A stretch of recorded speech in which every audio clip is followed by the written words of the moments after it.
This is Victor Dover. I'm joined by Ms. Diane Hamilton, Mr. Keith Benjamin, Ms. Louisa Leite, and also on the line with us is Daniel Ashworth, landscape architect. And we're going to talk about the West Ashley Greenway and Bikeway Master Plan. This is a project in Charleston, South Carolina, which includes two components, the West Ashley Greenway and what has come now to be known as the Maryville Bikeway. So we'll tell you about it. It's a crucial piece of the East Coast Greenway. And I'll start it off by explaining where it is and what it is and how the project began. Then Louisa will take over and show you some of the design ideas and what the project will look like over time as it's implemented. Then we'll hear from Keith Benjamin, the Director of Transportation for the City of Charleston, who will talk about how they took this work and put it in action as with their federal grant applications and infrastructure projects that are underway. And at the end, we'll turn to Ms. Diane Hamilton, who's community leader in Ashleyville, Maryville, and let her speak about what it means to have this kind of facility in our neighborhood and how it's integrating itself socially with the people who belong to that place. So with that, I'm going to start, and here are our presenters.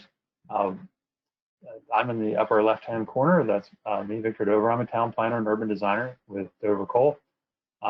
We have the best job in the whole world. We draw pictures of places that don't quite exist yet. And Louisa Leite works with me as a project director, and we got to collaborate with our friends at Alta Planning and Daniel Ashworth Jr. on the master plan. And we were working with local folks, including Keith and Ms. Diane and others that you'll hear about as we tell the story. There are a few things we want to try and get out of this session. One of them is just to realize how, of course, the East Coast Greenway and all the big Greenway and Trails network projects are made up of smaller and local trails and greenways. This is one of those. The West Ashley Greenway is a crucial link in the East Coast Greenway. And so we'll look at what this one is like. It makes it hyper-local. We're going to turn to Keith and Diane to talk about the partnerships and collaborations that had to develop. This is also a unique project in that the Maryville Bikeway actually travels through a whole range of communities. So does the West Ashley Greenway. They include affluent coastal communities with long views across marshes and open space and expensive real estate. They also include humble communities. They include one of the oldest neighborhoods in South Carolina. They include suburbia from the 1950s and 60s. So there's a whole range of environments that these trails link. First, zooming out to the big picture, on your right side of your screen is a map of the East Coast Greenway stretching from Key West to the Canadian border and beyond.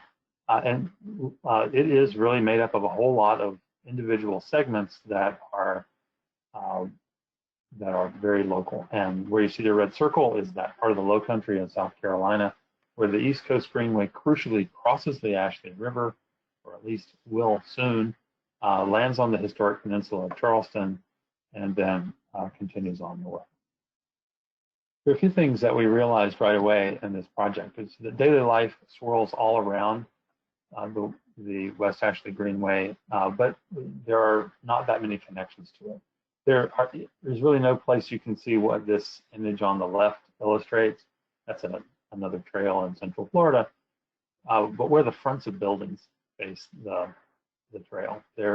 So because, like a lot of rails to trails projects, West Ashley Greenway exists on an old rail line. It was in the back. It was in the rear lot lines. It was the back of house through largely industrial and rural agricultural areas.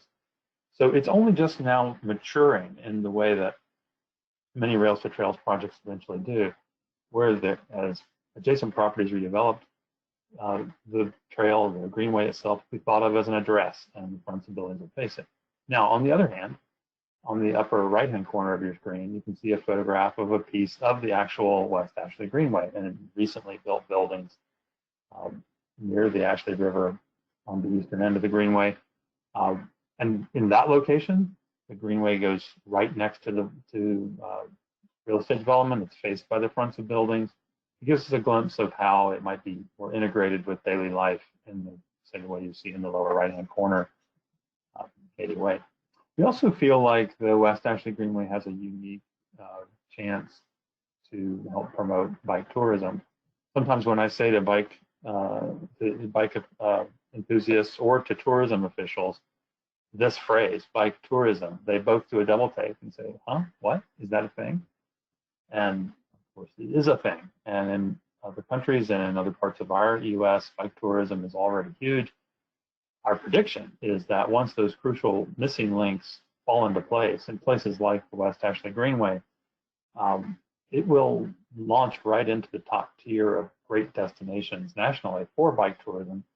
We saw an opportunity to do a little proof of that concept with a ride from Mount Pleasant, South Carolina to Savannah, Georgia, a couple of summers ago. Here's a photograph from that.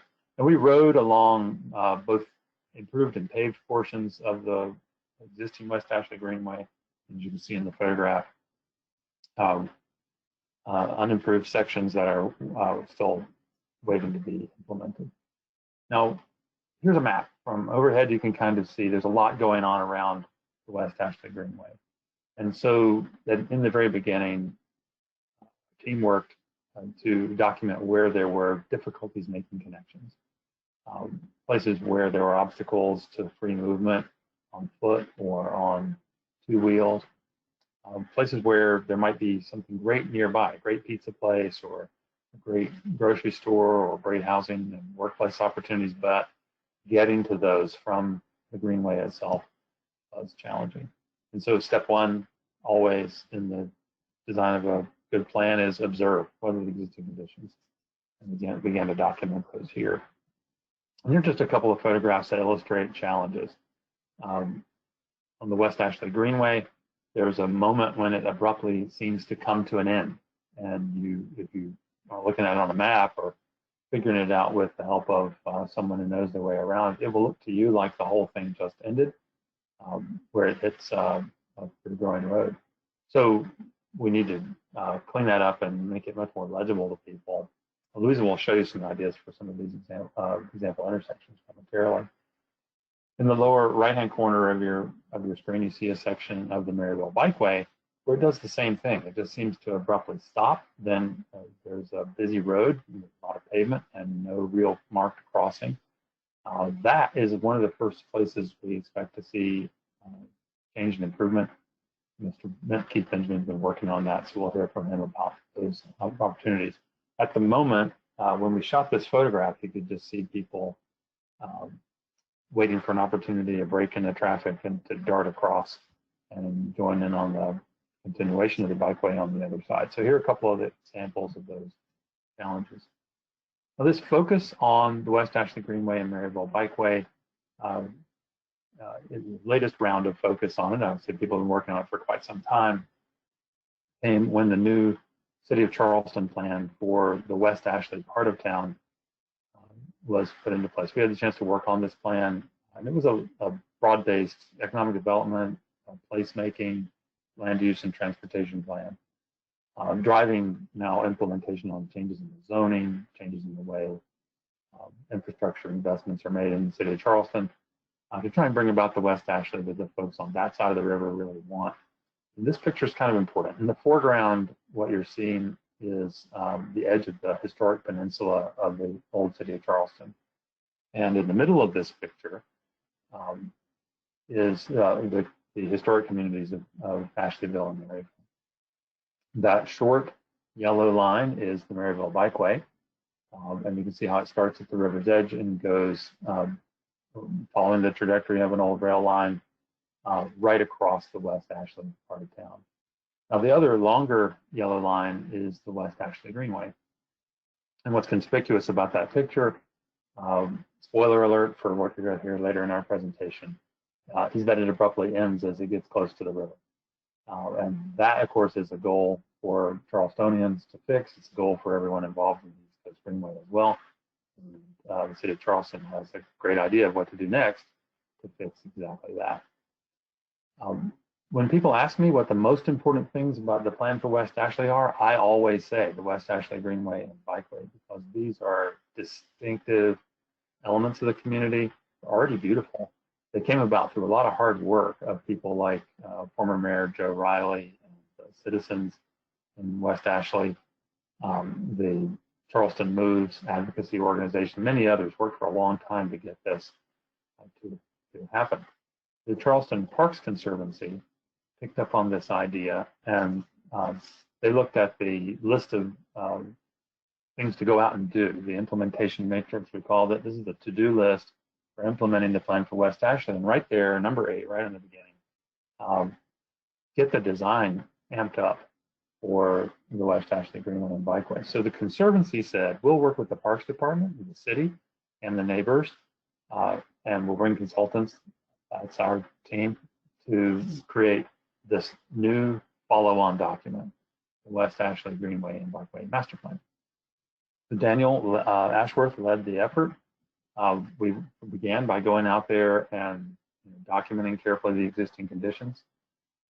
There are lots of things we can find out there, including beautiful places where the tree canopy has come in.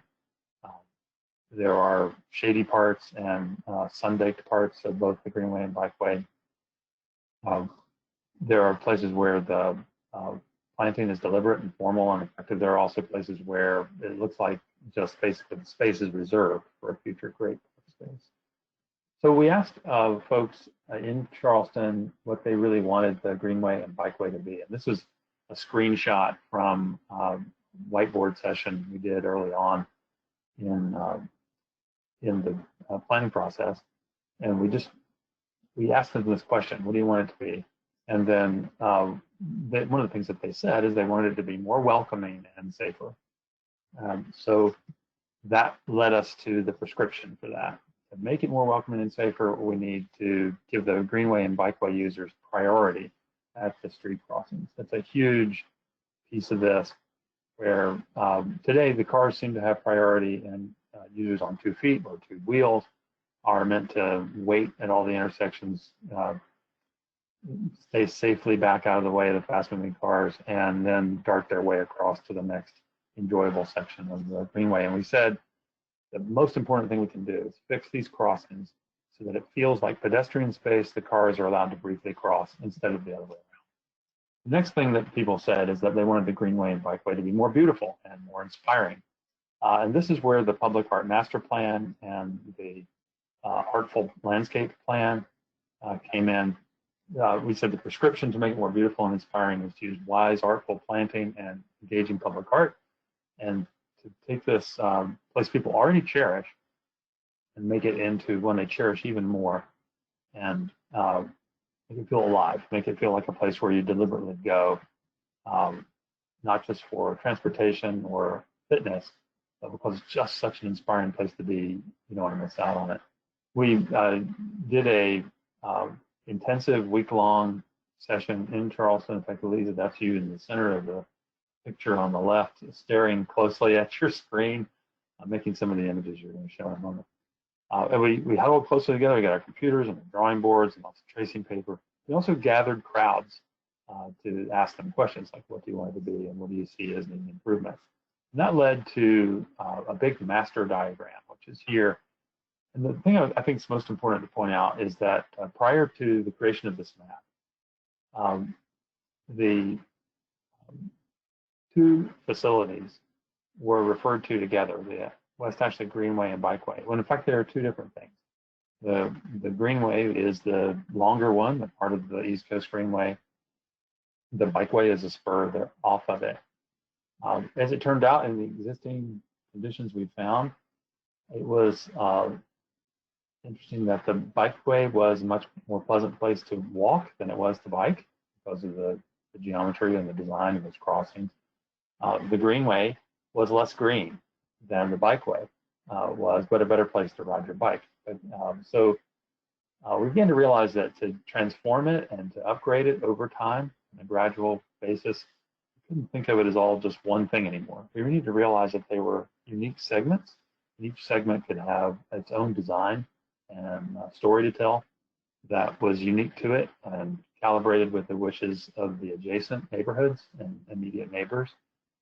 So you'll see a few things on this diagram. One, the words on the west, on the left side of your map, describe the most natural parts of the Greenway: piney woods, marshlands that it crosses, the forest where the trees arch overhead, the farmland.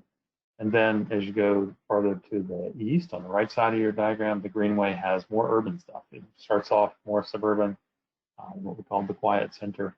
And then the intensity of adjacent activity amps up as you get closer to places where more people live and more hotel rooms, more visitors, closer to the historic Charleston Peninsula. And within that, we broke it down further and realized there were certain scenic panoramic views or panels, if you will, that could each have their own design. One of which we designated for special planting pollinators and blooming plants, the azalea mile. At the time we did this map, we also realized the Maryville Bikeway needed its own name, and there were a lot of discussions about what to call it. It's the Bikeway to Maryville, which seemed appropriate, and we'll probably talk more about that as we go along. The Greenway and Bikeway Master Plan has its own implementation chart, a to-do list. Many of the items on it are inexpensive, and so part of the idea here was to identify the easy to implement low-hanging fruit, prioritize that, and get as many of those things done early on: community involvement, philanthropy, and city investment as possible. There are other things, big things, like a bridge across the Ashley River, which would require a whole different level of coordination and funding. And so this implementation approach took both of those into account. Here's just a summary chart of the guiding principles behind the plan that fell out of that whiteboard session I described earlier. Read those for yourself. But in the end, what it means is we wanted the trail to be, the Greenway and the Bikeway, to be something that would be better and better and great forever, that would last and endure and make a difference in the community. Just a glimpse of the kinds of things that are illustrated there. We showed one of those crossings that you can hardly tell exists. This is the before picture and a before and after sequence. Here's the after picture, a concept generated to illustrate a proper crossing. You can really notice with high visibility crosswalks and bike crossing, more separation for the bikes and the cars, obviously signal control, so that there was really a moment when each person on a bike or on 2 feet feel that they have the privilege of crossing without taking their lives into their hands.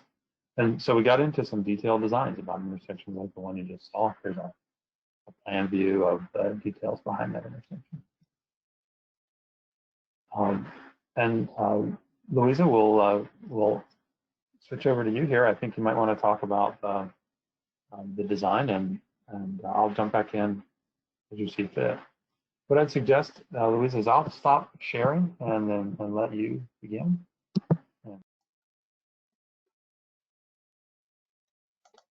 Thanks, Victor. My name is Louisa Leite. I am a town planner and project manager at Dover Coal. I'm going to back up just for a few seconds to that those 3 guiding principles, because those are kind of how I'll talk about how we came up with the designs that I'm going to present.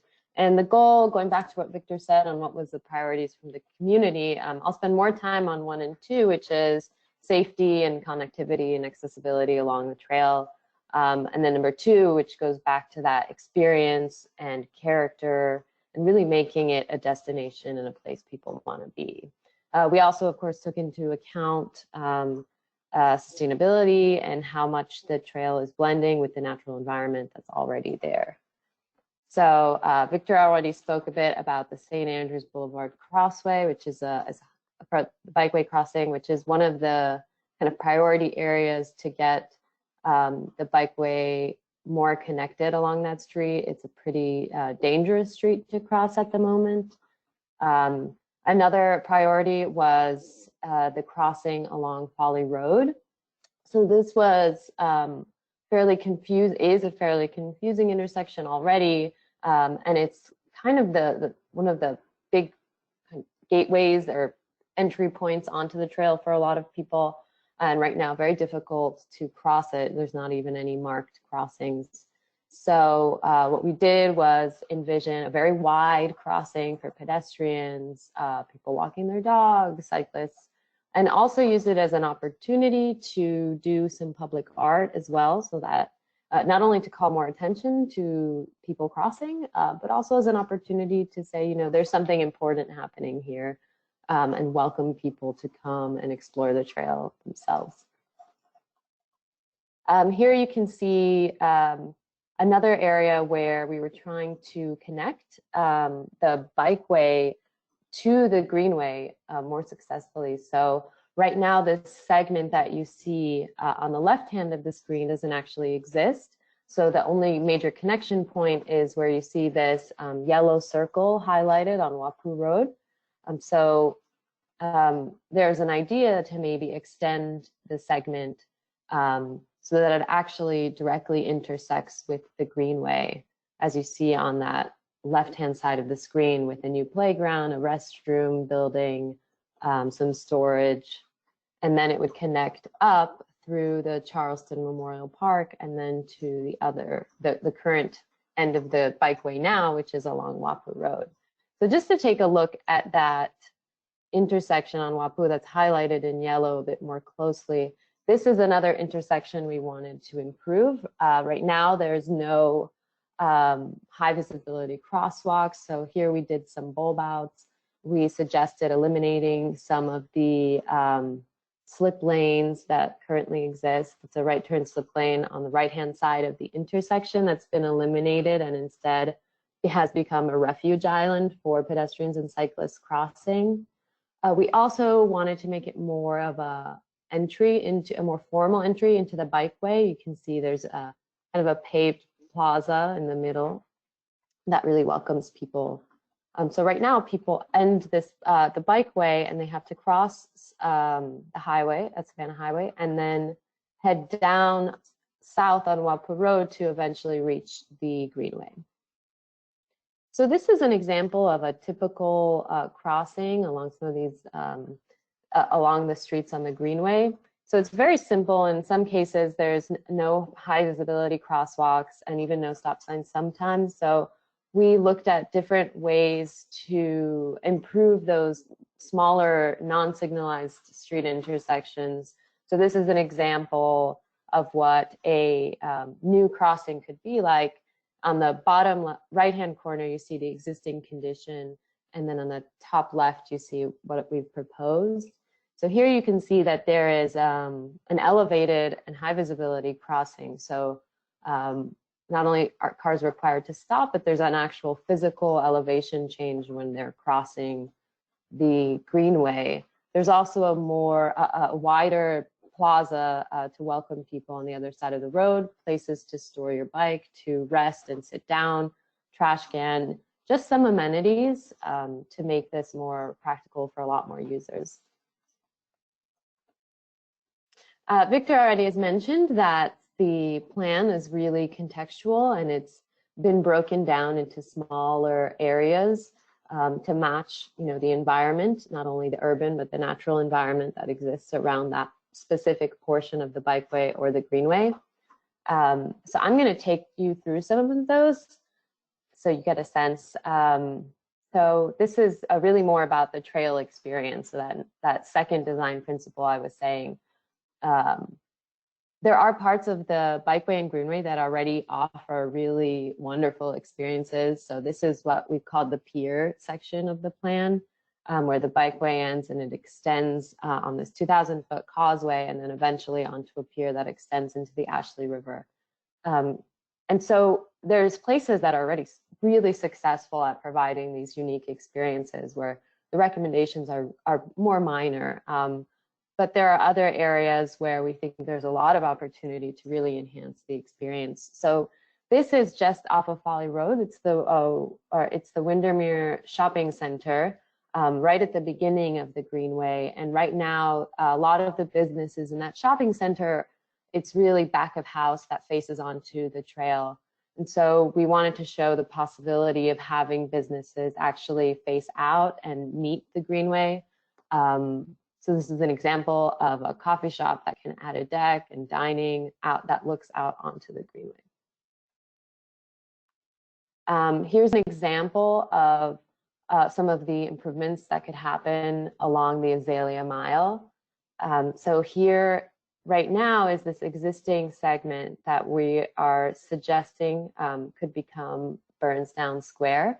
So this is an example of a more heavily designed, more formalized part that's really supposed to feel more like a garden, but a more urban garden. So really a place to sit, to gather, to talk, to take some time and have a meeting outside by the fountain. Again, it's called the Azalea Mile. So this is an area where we really wanted to highlight different flower plantings with azalea and camellia beds. For contrast, this is a part of the Azalea Mile that can be a bit softer in its design. So you see here the pathway is more winding. It's not so formalized with pavers, but still focusing on small areas of rest and showcasing the natural environment and the different flowers that we've proposed for this section of the Greenway. Here's another portion. So this is the very end of the Greenway. It's actually, we would propose extending it. So right now the Greenway ends just before this, a little bit before this photo. And we're proposing extending the trail so that it actually connects to the Stono River County Park. And so this area, this segment is called the Piney Woods to the Palmetto Alley. So here you'll see not only the trail extending, but the addition of these palmetto trees to form like really nice experience leading people into the park. You see we've added some signage to let people know that they're approaching the park. And then a little bit further down, this is actually one of the areas where you can do a formal entrance into the park. You see that there's actually this gate that exists right now. And so we looked at some options of how you could make this a really special entrance into the park. It's a nod to the traditional and classical architecture of Charleston. And just, it's very difficult to see this park when you're driving also. There's a highway just off to the left that's raised. So an opportunity to even build a monument that can be seen from a lot of different places and a lot of different vantage points. And this idea of gateways is something we've explored a lot, not only through the master plan, but the arts master plan as well. This is an idea we had similar nod to the kind of classical architecture of Charleston, but a little bit more abstracted. This happens in the Piney Woods section, not far away from the previous images. And it's an idea to use recycled bike parts to actually build this monument. We looked at a couple of precedents. One of them was Overton Park in Memphis, Tennessee, that has this great gateway arch as you enter that has these bikes that have all been painted in different colors. This is a little different because the pieces of the bike have actually been taken apart to build something new. But just an idea of really making this a special place that feels like it belongs in West Ashley and in Charleston. And so now I'll go through some of the ideas that were explored in the Public Art Master Plan that was done by R&R Studios. They looked at different projects that they could do in 3 scales. So one was this gateway and landmark projects, not unlike the 2 gateways we just saw. Smaller neighborhood centers, which are really supposed to be very social areas for people to interact, and then quieter resting moments. And so here's an example of a proposed gateway plaza in Maryville for the Bikeway. They're calling these demonstration projects. They're just examples of the kind of spaces that they can create to really infuse public art into the trail system. So this is the Double M Gateway, and it serves as an entrance into Higgins Pier, the pier that I showed previously. It's also an area for people to gather, be together, have meetings, take photos. This is an example of a neighborhood center demonstration project. So this is right by the St. Andrew's School. And it's this kind of unused triangular area that is not really doing anything currently, and could be a great opportunity to create an open air room as it's described, and with real furniture for people to come and use and occupy however they wish. But it's supposed to kind of blur the boundary between fiction and reality. Things are kind of oversized, and to add a little bit of whimsy also. Here's another example of a neighborhood center demonstration project. Again, an idea of an open air room. This one is meant to encourage people to come and have picnics and use this as a place to grab a bite to eat, have lunch, and gather with the community. There's also some smaller demonstration projects. These are, light touch interventions that can be anything from a flower pot to a larger planting area. They're calling these the Flower Fields Forever and the Flowers and Flowers, which are these planters that can serve as gateways, and can also just help define some of the open air rooms that they're creating in some different areas of along the trail. So some projects are already happening. There's an artist, Mike Saul, who has built a structure along the near the St. Andrew's School. And there's also community members who have been planting new flower beds along the Greenway and Bikeway as well. So exciting to see that, folks are taking these ideas and running with it and adding their own spin on them. That's really the goal of this project. And I'll speak quickly about the third guiding principle, which was stewardship and sustainability.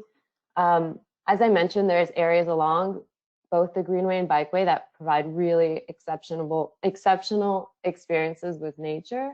And here are just some photos of that. So in a lot of, well, the master plan goes into a lot of guidelines and standards for erosion control, as well as vegetation management and proper trail edge grooming. And there's a lot more in the plan about that. In a lot of areas, we're trying to go with a lighter touch so that it is the natural environment that shines. So here's an existing section of the trail between Wapu Road and Stinson Drive. And then here you can see the proposal. So really not changing very much, widening the trail so that more people can use it simultaneously, because it is a very used amenity already. You can see the other difference is we've actually extended that vegetated buffer. This is before again and after on the right-hand side to provide basically enlarging that ecosystem right now and giving a little bit more wiggle room between the drainage channel and the actual trail. Here's another example where we have taken that existing vegetated buffer and added soil stabilization to basically control erosion over time along those drainage channels. And with that, I would like to introduce Keith Benjamin, the Director of the Department of Transportation for the City of Charleston, to talk about how some of these projects are underway, give us an update, how implementation is going, and talk about things from his perspective as well. Thanks so much for passing it on to me, and so much thank you to the East Coast Greenway, and especially Brent and Niles. It's exciting for us to be able to be a part of this conversation and represent some of the work that's happening in the Charleston region, not just with the East Coast Greenway, but around multimodalism overall. East Coast Greenway, I'd be remiss if I didn't give recognition to them for the help that they've provided us as a city over the last 3 years, specifically around federal funding to fit a major missing piece of the East Coast Greenway that you heard presented previously, and that is our Ashley River crossing. And we're excited to find out in early November of last year that we were funded for our entire ask of over $18 million for bike and pedestrian bridge that honestly unlocks significant connectivity around bikeability and walkability for our city. And so we're excited about it. We're excited about that process. One of the reasons why I wanted to start out in that way is because this project links and really uplifts the opportunity of the West Ashley Greenway Bikeway for all the connectivity opportunities that are not just in West Ashley, but throughout the entirety of the region. And so it's exciting for us to embark on this and move in that way. Let me give 2 seconds of background about Charleston in general and just a viewpoint as to how we've been viewing taking transportation on, especially around bike ped and what that means for the West Ashley area. You know, everybody talks about Charleston being #1 for tourism and all the major growth that we have, and we do have a lot. You know, we have about 40 people moving here a day. Our millennial population's jumped by about 60% over the last decade. Our population growth rate's 3 times the national average, and our job growth rate is 4 times the national average. So we have a lot going on. We have the smallest airport in the country that has direct international flights because we have hundreds of companies that have headquarters that are international. Largest port, fastest growing port system that sits right in our city. So there's so much that's going on within our city from a growth standpoint. But there's another side of the coin that we have to deal with too. The average Charlestonian spends about 1/3 of their income on housing, at another 15% for transportation. And if you're below the poverty line, that could be upwards of 80%. Hospitality, food, and beverage is a major part of how our community moves. We're unfortunately seeing the effects of that with the coronavirus and so many people who are suffering in that regard. But from a transportation standpoint, less than 20% of them actually live on our peninsula. And so they have to come from somewhere else to be able to go to work every day. And if they don't own a car, they're relegated to unconnected modes of transportation just to get from point A to point B. Even in the numbers that we recently received about our transit system, about 75% of our transit riders have salaries that are below $45,000, and about 80% of our transit riders walk or bike to a bus stop to be able to catch the bus. And so the thought process around connectivity, accessibility, and otherwise is at the top of our minds, not just because it's sexy and attractive and, you know, checks the tourism box, but because it's a major barrier for people to be able to access their basic needs, for them to access their jobs, to access their schools, to access their health. And so the unlocking of these access points aren't just about creating better amenities. It's about closing the gap between opportunity and access. And so we're adamant about making that the case. The work that was done around the Greenway and Bikeway was important because it was another iteration of kind of 3 aspects of transportation that we deal with regularly in Charleston. One is about the safety concern. I mentioned the need for us to find ways to mitigate congestion and otherwise through mode shift. But here's the problem. In West Ashley, over 84% of those residents leave West Ashley every day in their individual car and not in another mode of transportation. Yet a little bit over 60% of them said that they would choose another mode of transportation if they knew it was connected, if they knew it was reliable, if they knew it was affordable, if they knew it was safe. The issue there is that Charleston City and County is #1 in the state for bike and pedestrian death and injuries. About 45% of them are Black.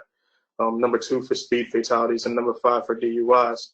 So it's hard to be able to encourage somebody to make a mode shift choice or know that people are dependent on non-motorized modes of transportation to get to their basic needs, and we know that they're consistently in harm's way. And so we have to answer that call. We have to navigate that in a specific way that allows people, no matter what mode of transportation that they're taking, that they're safe. The other piece is the complexity of decision making. Right? The average citizen in Charleston sees the city and goes right to the city for being able to get their basic needs. But the truth of the matter is, with transportation, we're heavily dependent on a number of other agencies just to get the basics, to get markings, and to get signage and otherwise. And so the vast majority of our roads in South Carolina, we're fourth in the country amount of roads that are owned by our state DOT. In the city of Charleston, that's the same in terms of the amount of roads that our state DOT dictates. And for the vast majority of the time, the state DOT's focus is movement of goods and services, not as much movement of people. Thankfully, with the secretary we have, she's been adamant about making those shifts, and there's a number of ways in which we've been able to partner with her that are extremely exciting, especially around multimodalism and complete streets. But that's a barrier that we have to consistently navigate just to get permission to do something different in the public right of way. The other part is that by state, our state legislation, the vast majority of sales tax dollars that are allocated for infrastructure don't go to the local municipalities. It goes to our counties. And so we, along with every other municipality in Charleston County, solicits that entity to be able to get dollars for transportation infrastructure. There is not a transportation section in our capital improvements plan. We're dependent on those funds to get things done. And so our work as an advocate on behalf of our citizens, but also as a convener for the sake of collaboration, has been key in terms of unlocking the potential project opportunities that are there. And so from the work that's going to be happening at Folly and Albemarle, the funding now be at Windermere, the funding now be at Wapu in the Greenway, the funding now be on Main Road connecting to one of the county parks, the funding now be at Lockwood and Bufane so we can unlock the multi-use pathways that are along our waterways. All of those pieces are funds that are coming from other entities that we've advocated for, coordinated with, and partnered with that are going to make the Greenway and Bikeway all the more of a viable resource, not just as an amenity, but as a transportation option for those who are walking and biking. The final piece that I bring up is that we're constantly conscious of what these challenges are and not missing out on opportunities just because we haven't hit the exact goal that we want to meet. This work is hard and it's cultural shift and it's cultural change. And so we've learned really quickly of how to take advantage of opportunities as they come and know that sometimes those opportunities might be an inch and not a mile. The 61 Crossway is one of those examples where as at a city level, along with county staff and state staff, there was a thought process of activating the project opportunity that was proposed within the master plan. We were excited about it, excited that 3 separate entities were in agreement with it. But we ran into some challenges. We had elected officials that were not as much in agreement. The location of where that 61 crossing is going to be is on a thoroughfare that has well over 40,000 cars a day during peak hours. It's a road that Ms. Hamilton is coming after me that spoke to me about that years ago. You could just cross that street and have no problem. Today, that's not necessarily the case. And so we really had a cars versus everybody else a conversation with county elected officials about a road that's in our city and as to how those allocations should and shouldn't go. And there was this fork in the road moment where there was funds allocated to do some work there, and those funds could have disappeared and gone somewhere else or still gone into play to be able to move the needle on improvements. And we chose that second door. We didn't think that it was prudent to miss out on the opportunity to invest in a community that had been asking about safety and investment for a long time. And so right down from that 61 crossing, we were able to make sure that funds were still allocated specifically for bike ped access at that major intersection that would connect to that bikeway in anticipation for the inevitability of the direct crossing at 61. And so, like I said earlier, we're trying to make sure that we're moving the needle as much as possible and realize that sometimes it's going to be an inch and sometimes it's going to be an $18 million grant. And our thought process around getting the work done is daily, but the coordination with all those different governmental entities, our neighborhood councils, and otherwise is why we've been able to get as far as we have. Thank you.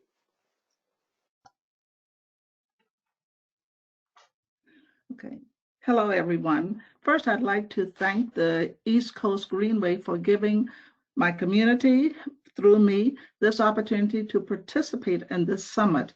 It's a very interesting and challenging time for us. And as Mr. Benjamin said, the major impediment to making full use of the bikeway in my neighborhood is trying to find a way to cross safely St. Andrews Boulevard. My neighborhood is divided into two parts physically by a highway, a 4-lane highway. And right now it is not practical, it is not safe for citizens to try to cross that highway other than at a light, a hawk light, which does not exist at this particular point in time. We are fortunate in that we have the various entities working together to try to come up with a solution to this problem. Mr. Benjamin with the City of Charleston, we work with the county, and of course they interact with the neighborhood, which is very good, to try to come up with a solution. I know recently Mr. Benjamin was sent some information about the possibility of an underground tunnel off of Maybank Highway on James Island. There is a city golf course, and that golf course uses such a device in order to get the participants from one side of the highway to the other. So we are in the midst of trying to explore a variety of possibilities. When we look at the Greenway, we see it as an opportunity for neighbors to connect as well as for neighborhoods to connect. A number of individuals come from outside of the neighborhood to get to Higgins Pier to ride their bicycles along the bike path. We also hear from some of the senior citizens in our neighborhood that they too would like to participate, but they cannot walk that bike path. So we are looking at alternate ways, maybe a golf cart, to allow them to be able to enjoy the benefits of the bikeway. For example, on yesterday, Mr. Harry Lassane, the executive director of the Charleston Parks Conservancy, Megan Mills, the community engagement manager, and I had an extensive conversation whereby we were able to identify a number of partnerships that we plan to pursue that will actually impact that. We'll try to find a way to assist these senior citizens to allow them greater participation. So this is where we stand right now. I know when we talk about protecting and maintaining the area, code enforcement with the City of Charleston would be very helpful with the maintenance of the area.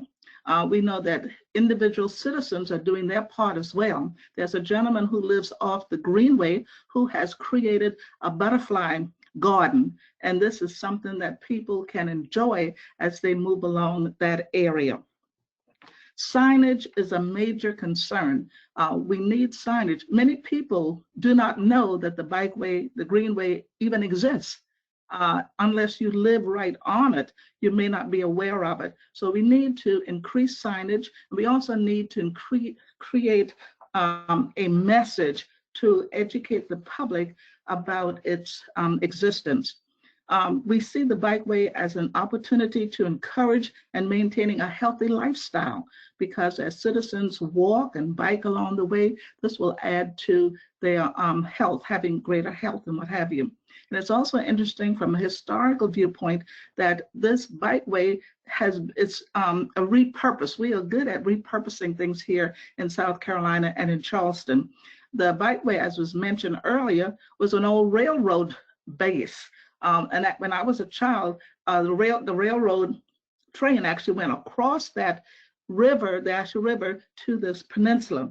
Now it became a bikeway, and now it's a linear park. So I think the history of it is important.